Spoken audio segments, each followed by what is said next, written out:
안녕하세요. 강단 세무사입니다.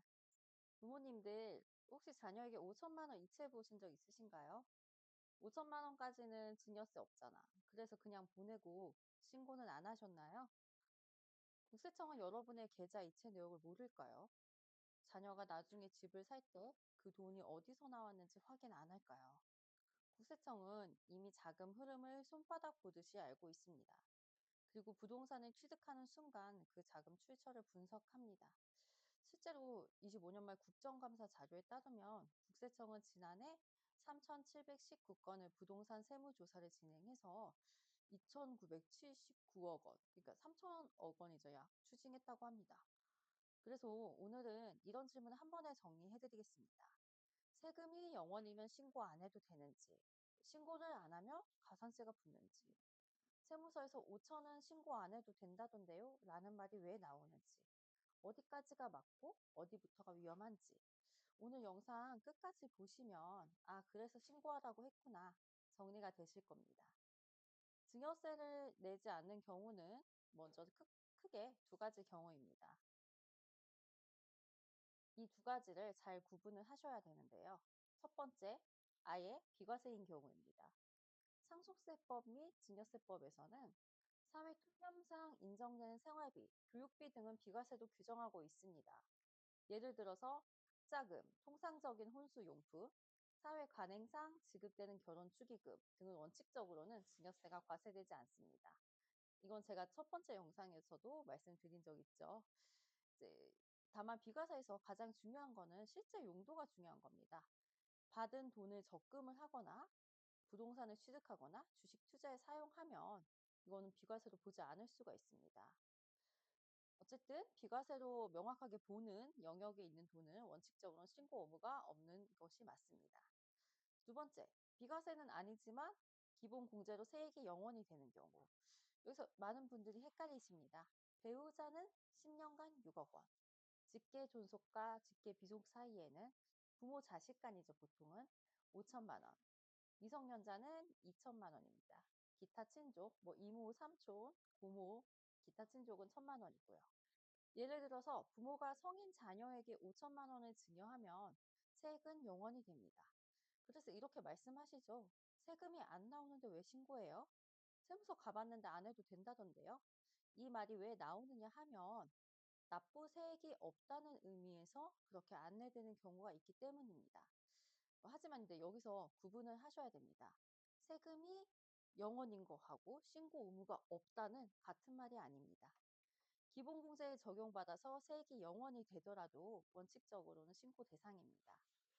그럼 뭐 신고 안 하면 가산세가 붙을까요? 가산세도 없습니다.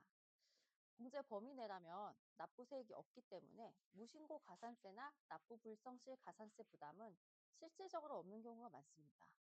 그래서 더더욱 굳이라는 생각이 드는 겁니다. 그런데 제가 신고를 권하는 이유는 가산세 때문이 아닙니다. 핵심은 두 가지입니다. 첫 번째 리스크, 자금 출처 문제입니다. 국세청은 부동산을 취득하면 자금 출처를 분석합니다. 재산 증가액과 신고 소득을 비교해 부족액을 계산합니다. 예를 들어서 7억짜리, 뭐 10억짜리라고 할게요. 10억짜리 집을 취득했는데 신고된 소득이 8억이면 2억 원의 자금 출처 부족이 발생하죠. 그때 5천만 원은 증여세 신고되어 있는 걸로 하려고 하는데 이때 증여세가 신고가 되어 있지 않으면 그 5천만 원이 정리된 자금으로 명확하게 기록되어 있지 않은 상태가 됩니다. 뭐 이런 말이 있습니다. 그럼 이런 생각이 드실 수 있어요.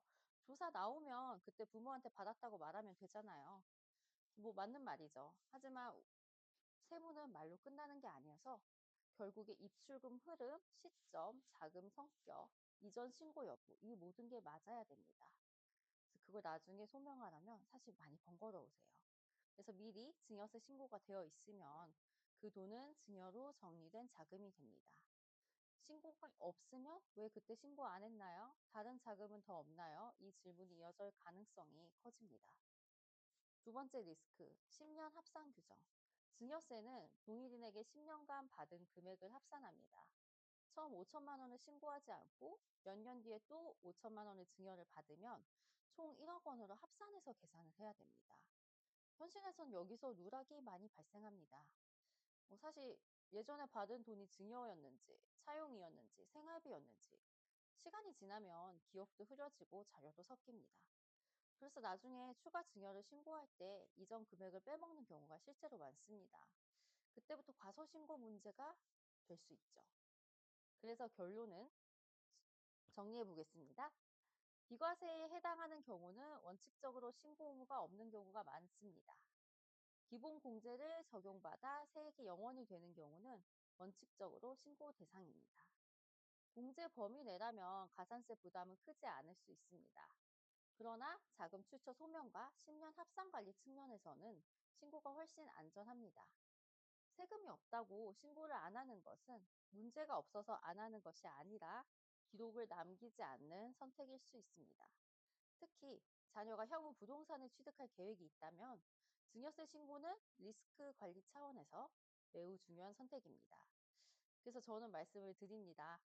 세금이 없더라도 관리 차원에서는 신고를 해두는 것이 가장 안전합니다. 감사합니다. 14년차 세무사 강다은이었습니다.